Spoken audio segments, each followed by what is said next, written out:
Commissioner Fish. Thank you, Mayor. First, I also want to acknowledge the role that former Mayor Tom Potter played in helping to launch this initiative. But 6 months ago, I had never met Luis Palau, much less his children, Megan and Kevin. I was aware that Luis Palau drew hundreds of thousands of people to the waterfront, but frankly, it wasn't really my thing, and I hadn't actually been to one of his rallies. About 4 months ago, the mayor and I were on, I guess it was last summer.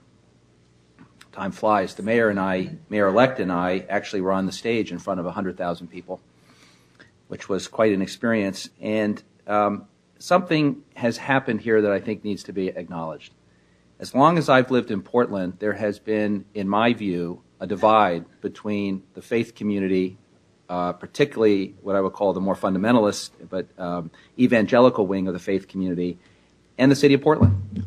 And it has been my impression that what has frequently been accentuated in that relationship is the differences. And there have been some people, both in government and in the faith community, who, in my opinion, have been very effective at emphasizing those differences. And as we know, it's easy to pick a fight. It's much harder to actually find the common ground. I know that in my marriage.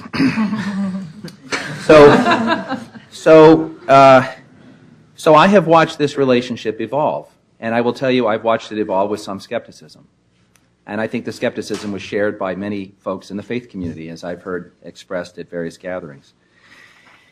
But what has happened, I think, is that this idea of a season of service has such a powerful resonance with all of us, regardless of our faith and regardless of our past, that it has provided the sort of baseline for a new relationship of understanding and mutual respect. And the season of service, as I am fond of saying, is one of three of the most beautiful words in the English language. And if the season of service was a rose, we hope it's a perennial and not an annual. And I'm so pleased that the Plow organization and Pastor Rick McKinley and all of the folks involved have said this is going to be an annual event.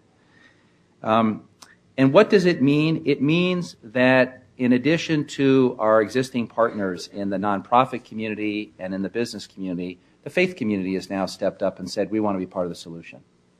And as you know, during these lean times, government can't do it all. In fact, we can do less than we had hoped, and the need, as Gene has documented, is going through the roof. So to have the faith community step up and say, we want to be part of the solution is very powerful.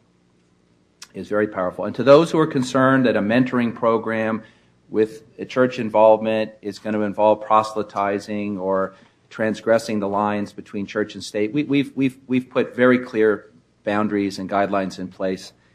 And I think those are fears that people should focus on. We should be concerned about them because these are lines that need to be honored for legal and constitutional reasons. I'm satisfied they have been observed.